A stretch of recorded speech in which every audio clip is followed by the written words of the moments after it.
ಚಿತ್ತಾಪುರ ತಾಲೂಕಿನ ಶಾಸಕ ಸಚಿವ ಪ್ರಿಯಾಂಕ್ ಖರ್ಗೆ ವಿರುದ್ಧ ಬಿಜೆಪಿ ಮುಖಂಡರು ಮಾಡುತ್ತಿರುವ ಟೀಕೆಗಳು ರಾಜಕೀಯ ಪ್ರೇರಿತವಾಗಿದ್ದು, ಜನಪರ ವಿಚಾರಗಳಿಂದ ವೈಯಕ್ತಿಕ ಟೀಕೆಯನ್ನೇ ಉದ್ಯೋಗವನ್ನಾಗಿ ಬಿಜೆಪಿ ಮಾಡಿಕೊಂಡಿದೆ ಎಂದು ಪುರಸಭೆ ಮಾಜಿ ಅಧ್ಯಕ್ಷ ಮಲ್ಲಿಕಾರ್ಜುನ್ ಕಾಳ್ಗಿ ಅವರು ಆರೋಪಿಸಿದ್ದಾರೆ.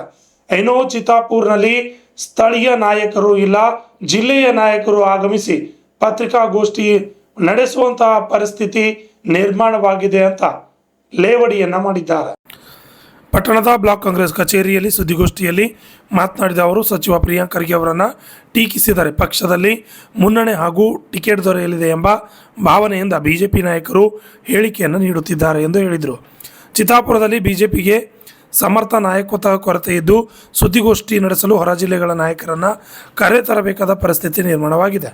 ಕಳೆದ ವಿಧಾನಸಭೆ ಚುನಾವಣೆಯಲ್ಲಿಯೂ ಟಿಕೆಟ್ ಆಕಾಂಕ್ಷಿಗಳು ಕ್ಷೇತ್ರಕ್ಕೆ ಬಂದಿದ್ದರು. ಈ ಬಾರಿಯೂ ಅದೇ ರೀತಿ ಬೆಳವಣಿಗೆಗಳು ನಡೆಯುತ್ತಿದ್ದು, ಆಕಾಂಕ್ಷಿಗಳು ಈ ಬಾರಿ ಮತ್ತೆ ಕ್ಷೇತ್ರದ ರಾಜಕೀಯವನ್ನು ಕಲುಷಿತಗೊಳಿಸುವ ಪ್ರಯತ್ನವಾಗಿದೆ ಎಂದು ಆರೋಪಿಸಿದರು. ಕಾಂಗ್ರೆಸ್ ಪಕ್ಷದಲ್ಲಿ ಸಚಿವ ಪ್ರಿಯಾಂಕ್ ಖರ್ಗೆ ಅವರು ಜನರ ಸಮಸ್ಯೆಗಳಿಗೆ ಸ್ಪಂದಿಸುತ್ತಿದ್ದು, ಬಿಜೆಪಿಯಲ್ಲಿ ಮಾತ್ರ ಆಂತರಿಕ ಪೈಪೋಟಿಯೇ ಹೆಚ್ಚಾಗಿದೆ. ವಾಸ್ತವಾಂಶಗಳ ಬದಲಿಗೆ ಆಧಾರರಹಿತ ಆರೋಪಗಳನ್ನು ಮಾಡುವುದು ಬಿಜೆಪಿ ನಾಯಕರು ನಿರತರಾಗಿದ್ದಾರೆ ಎಂದು ಟೀಕಿಸಿದರು. ಬಿಜೆಪಿ ಆಡಳಿತ ಅವಧಿಯಲ್ಲಿ ರೈತರ ಮೇಲೆ ಗೋಲಿಬಾರ್ ನಡೆದಿದ್ದು, ಕಾರ್ಮಿಕರು ಮತ್ತು ವಿದ್ಯಾರ್ಥಿಗಳ ಮೇಲೆ ಲಾಠಿಚಾರ್ಜ್ ನಡೆದಿತ್ತು. ಇಂತಹ ಹಿನ್ನೆಲೆ ಇರುವ ಬಿಜೆಪಿಗೆ ರೈತರು, ಕಾರ್ಮಿಕರ ಮತ್ತು ವಿದ್ಯಾರ್ಥಿಗಳ ಹಿತದ ಬಗ್ಗೆ ಮಾತನಾಡುವ ನೈತಿಕ ಹಕ್ಕಿಲ್ಲ ಎಂದು ಹೇಳಿದರು. ಕಾಂಗ್ರೆಸ್ ಪಕ್ಷದ ಇತಿಹಾಸ ಮತ್ತು ಅಸ್ತಿತ್ವದ ಬಗ್ಗೆ ಮಾತನಾಡುವ ಯೋಗ್ಯತೆ ಬಿಜೆಪಿ ಮುಖಂಡ ಆರ್ ರುದ್ರಯ್ಯ ಅವರಿಗೆ ಇಲ್ಲ. ವಿದ್ಯಾರ್ಥಿಗಳ ನ್ಯಾಯಯುತ ಹೋರಾಟಕ್ಕೆ ಕಾಂಗ್ರೆಸ್ ಸದಾ ಬೆಂಬಲವಾಗಿ ನಿಲ್ಲಲಿದೆ ಎಂದು ತಿಳಿಸಿದರು. ದೆಹಲಿಯಲ್ಲಿ ನಡೆದಿರ್ತಕ್ಕಂಥ ನೀಟ್ ಪ್ರಶ್ನೆ ಪತ್ರಿಕೆ ಸೋರಿಕೆಯಾಗಿದೆ ಅಂತೇಳಿ ಎಲ್ಲ ವಿದ್ಯಾರ್ಥಿಗಳು ಹೋರಾಟ ಮಾಡುವಾಗ ಕೇಂದ್ರದಲ್ಲಿ ಇರ್ತಕ್ಕಂಥ ಬಿಜೆಪಿ ಸರ್ಕಾರ ವಿದ್ಯಾರ್ಥಿಗಳ ಮೇಲೆ ಅಮಾನುಷ್ಯವಾಗಿ ಹಲ್ಲೆ ಮಾಡಿ ಸಾಕಷ್ಟು ವಿದ್ಯಾರ್ಥಿಗಳಿಗೆ ರಕ್ತ ಬರುವಾಗೆ ಹೊಡೆದು ಸಾಕಷ್ಟು ಹಿಂಸೆ ಕೊಟ್ಟಿದ್ದಾರೆ. ಆದರೆ ಪ್ರಜಾಪ್ರಭುತ್ವ ವ್ಯವಸ್ಥೆಯಲ್ಲಿ ಇವತ್ತು ಯಾವ ಮಟ್ಟಕ್ಕೆ ಬಿಜೆಪಿ ಸರ್ಕಾರ ಹೇಳಿದೆ ಅಂದರೆ, ರೈತರ ಬಾಯಿ ಮುಚ್ಚಿಸೋದು, ಕೂಲಿಕಾರ ಬಾಯಿ ಮುಚ್ಚಿಸೋದು, ಆದರೆ ವಿದ್ಯಾರ್ಥಿಗಳ ಮುಚ್ಚಿಸೋದು ಇದು ಭಾಳ ದಿವಸ ನಡೆಯಲ್ಲ. ಯಾಕಂದರೆ ಪ್ರಜಾಪ್ರಭುತ್ವ ವ್ಯವಸ್ಥೆಯಲ್ಲಿ ಆಡೋ ಒಬ್ಬ ರಾಜ್ಯ ಇದ್ದಾಗ ಕೇಳೋಬ್ಬ ಪ್ರಜೆ ಇರಬೇಕನ್ನ ಒಂದು ನಿಯಮ ಇದೆ. ಆ ನಿಯಮಕ್ಕೆ ಅನುಗುಣವಾಗಿ ಇವತ್ತಿನ ದಿನದಲ್ಲಿ ಯಾವುದೇ ಸರ್ಕಾರ ಇರಲಿ, ರೈತರ ಪರವಾಗಿ, ಬಡವರ ಪರವಾಗಿ, ವಿದ್ಯಾರ್ಥಿಗಳ ಪರವಾಗಿ, ಹಸಿದವರ ಪರವಾಗಿ ಸಹಕರಿಸಬೇಕು. ನಾವು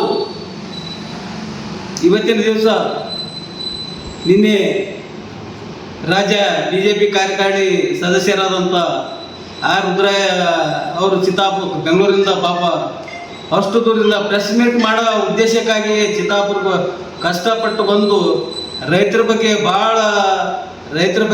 ವಿದ್ಯಾರ್ಥಿಗಳ ಬಗ್ಗೆ ಭಾಳ ಸರಳವಾಗಿ ಮಾತಾಡಿದರು. ಇವರಿಗೆ ರೈತರ ಬಗ್ಗೆ ಮಾತಾಡೋದು, ವಿದ್ಯಾರ್ಥಿಗಳ ಬಗ್ಗೆ ಮಾತಾಡುವುದು ಯಾವುದೇ ಹಕ್ಕಿಲ್ಲ. ಯಾಕಂದರೆ ಇವತ್ತು ನಾವು ನೋಡಿದ್ವಿ, ಕಳೆದ ಸಾರಿ ಬಿಜೆಪಿ ಸರ್ಕಾರ ಇರುವಾಗ, ಯಡಿಯೂರಪ್ಪ ಸರ್ಕಾರವಿದ್ದಾಗ ರೈತರು ಗೊಬ್ಬರಕ್ಕಾಗಿ ಹೋರಾಟ ನಡೆದಾಗ ಗೋಲಿಬಾರ್ ನಡೆದಿತ್ತು. ಅದು ಎಲ್ಲ ಜನರ ಕಣ್ಮುಂದೆ ಇದೆ. ಅದೇ ರೀತಿಯಾಗಿ ವಿದ್ಯಾರ್ಥಿಗಳು ಸಾಕಷ್ಟು ಅನ್ಯಾಯವಾಗಿದೆ, ಪ್ರಶ್ನೆ ಪತ್ರಿಕೆ ಲೀಕ್ ಆಗಿದೆ. ಓದಿದಂಥ ವಿದ್ಯಾರ್ಥಿಗಳು ಸಾಕಷ್ಟು ಜನ ನಾವಿಷ್ಟು ಓದಿನೋ ನಮಗೆ ಏನು ಸ್ವಾರ್ಥಕ್ಕಿಲ್ಲ ಅಂತೇಳಿ ಆತ್ಮಹತ್ಯೆ ಮಾಡಿಕೊಂಡ್ರೆ ಅವ್ರ ತಾಯಿ ತಂದೆ ಗತಿ ಏನಾಗುತ್ತೆ ಇವತ್ತು? ಅವರು ಕಷ್ಟಪಟ್ಟು ಮಕ್ಕಳಿಗೆ ಕಣ್ಣಿಗೆ ಎಣ್ಣೆ ಬಿಟ್ಕೊಂಡು ಹಗಲು ರಾತ್ರಿ ಓದ್ಕೊಂಡು ಆ ಪ್ರಶ್ನೆ ಪತ್ರಿಕೆ ಲೀಕ್ ಆದಾಗ ಆ ಮಕ್ಕಳು ನೊಂದ್ಕಿಸಿ ಪ್ರಾಣ ಕಳ್ಕೊಂಡು. ಆದರೆ ಸರ್ಕಾರಕ್ಕೆ ಮಕ್ಕಳ ಬಗ್ಗೆ ಸ್ವಲ್ಪ ಆದರೂ ಗಿಂಚಿದೆ, ಸ್ವಾಭಿಮಾನ ಇಲ್ಲ. ಆದರೆ ಇವತ್ತು ಬಿ ಜೆ ಪಿಯವರಿಗೆ ಮಾತಾಡೋದೊಂದು ಯಾರೂ ಇಲ್ಲ. ಬೆಂಗಳೂರಿಂದ ಬರೋದು, ಪ್ರೆಸ್ ಮೀಟ್ ಮಾಡೋದು, ಕಲಬುರಗಿ ಬರೋದು, ಚಿತ್ತಾಪುರ ಮಾಡಿರಿ, ಬ್ಯಾಡ ಅಂತಾರಲ್ಲ. ನೀವು ಒಳ್ಳೆಯ ಸಲಹೆ ಕೊಡ್ರಿ, ಸಹಕಾರ ಕೊಡ್ರಿ, ಅಭಿವೃದ್ಧಿ ಬಗ್ಗೆ ಮಾತಾಡೋದು ನಾವು ಯಾವಾಗೂ ನಿಮಗೂ ಸ್ವಾಗತ ಮಾಡಿ, ನಿಮ್ಮ ಹೇಳಿಕೆ ಒಳಗೆ ನಾವು ವಿರೋಧ ಮಾಡಲ್ಲ. ಆದರೆ ಏನು ಮಾತಾಡ್ಬೇಕು ಅನ್ನೋದು ವಿಚಾರ ಮಾಡಿರಿ. ನೀವು ಸುಮ್ಮನೆ ಪ್ರತಿಯೊಂದಕ್ಕೂ ಟೀಕೆ ಮಾಡಬಾರ್ದು. ಕೆಲಸಕ್ಕೆ ತಪ್ಪಿದ್ದು ತಪ್ಪು ಅನ್ಬೇಕು, ಮಾಡಿದ ಮಾಡ್ಯಾರ ಅಂತ ಹೇಳ್ಬೇಕು. ಕಣ್ಣಿಗೆ ಕಂಡು ನಾವು ಕಾಣಲ್ಲ ಅಂತಂದಾಗ ಕುರುಡ್ರ ಆಟ ಮಾಡ್ದಂಗೆ ಆಗ್ತದೆ. ಆದ ಕಾರಣ ಇವತ್ತು ಮೊದಲು ಸಾಕಷ್ಟು ಬಿ ಜೆ ಪಿ ಲೀಡರ್ಗಳು ಇವತ್ತು ದಂಡತಿ ಉದಾಹರಣೆಗೆ ಅಷ್ಟೊಂದು ದೊಡ್ಡ ಉದಾಹರಣೆ ಒಂದು ಪ್ರಭಾಕಂಡ ಮಾಡಿದರು. ಆವಾಗ ನಿಮ್ಮ ಮಾನಸ ಬಿ ಜೆ ಪಿಯ ಮಾನಸ ಪುತ್ರ ಬಿ ಜೆ ಪಿಯ ಪರಾಜಿತ ಅಭ್ಯರ್ಥಿ ಇವತ್ತೇನು ಹೇಳ್ದ, 50ರಿಂದ 60 ಮಕ್ಕಳು ಸತ್ತಿದ್ದಾರೆ ಅಂತ ಹೇಳಿದರು.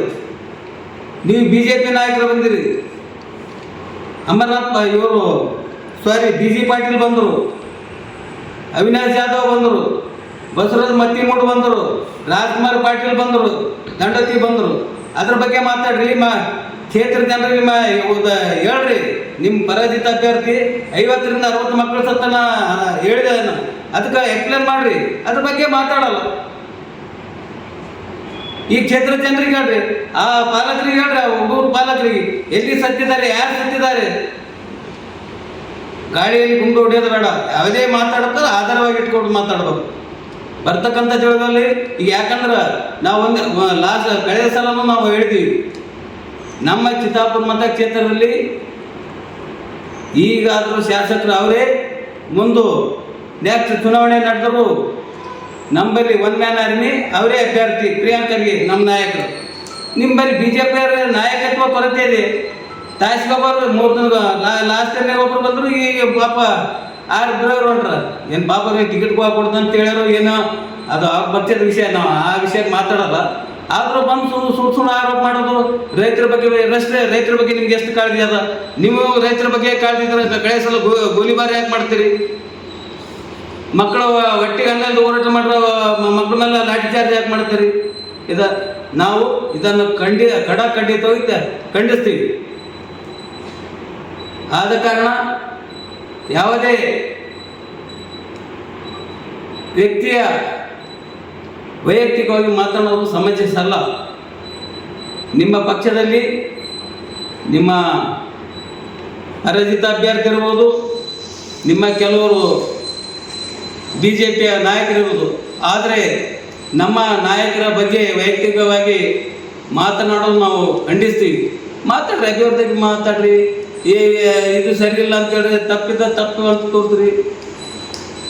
ಆದರೆ ಅಶ್ಲೀಲವಾಗಿ ನಿಮ್ಮ ಪರಾಜಿತ ಅಭ್ಯರ್ಥಿ ಮತ್ತೆ ನಾಲಿಗೆ ಇದು ಮಾಡ್ತಾನ, ಅದ್ರ ಬಗ್ಗೆ ಕ್ಷೇತ್ರದ ಜನರಿಗೆ ಸ್ಪಷ್ಟೀಕರಣ ಕೊಡಬೇಕು. ನಿಮ್ಗೆ ಒಂದು ಕ್ವಶನ್ ಕೇಳ್ತೀವಿ, ಎಲ್ಲಿ ನೀವು ಪತ್ರಿಕೆ ಮಾಧ್ಯಮದವ್ರು ನಮ್ಗಿಂತ ಹೆಚ್ಚಿಗೆ ನಿಮ್ಗೆ ಗೊತ್ತದ. ಹಾಸ್ಟೆಲ್ನಲ್ಲಿ ಯಾವುದೇ ವಿದ್ಯಾರ್ಥಿಗೆ ಏನೂ ಹಾನಿ ಆಗಿಲ್ಲ, ಯಾವುದೇ ತೊಂದರೆ ಆಗಿಲ್ಲ.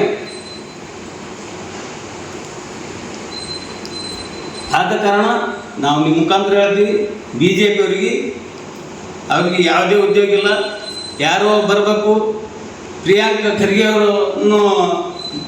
ಅವರು ಟೀಕೆ ಮಾಡಬೇಕು. ಇವ್ರನ್ನ ಟೀಕೆ ಮಾಡೋದ್ರಿಂದ ಅವ್ರಿಗೆ ಟಿಕೆಟ್ ಸಲುವಾಗಿ 1-2 ಅಂಕಗಿನ ಬೀಳ್ತೋ ಏನೋ ನಮ್ಗೆ ಗೊತ್ತಿಲ್ಲ. ಒಬ್ಬರು ಬರ್ತಾರೆ ಬೈತಾರೆ, ಮತ್ತೊಬ್ರು ಬರ್ತಾರೆ ಬೈತಾರೆ.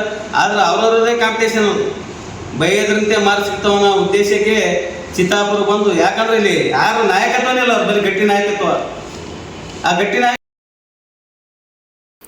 ಸುದ್ದಿಗೋಷ್ಠಿಯಲ್ಲಿ ಪುರಸಭೆ ಮಾಜಿ ಉಪಾಧ್ಯಕ್ಷ ರಸೂಲ್ ಮುಸ್ತಫಾ, ಕಾಂಗ್ರೆಸ್ ಮುಖಂಡರಾದ ಅಹಮದ್ ಸೇರ್, ಸೈಯದ್ ಸೇರ್, ಬಸವರಾಜ್ ಮುಡ್ಬುಳ್ಕರ್, ಪ್ರಕಾಶ್ ಸೇರಿದಂತೆ ಇತರರು ಹಾಜರಿದ್ದರು.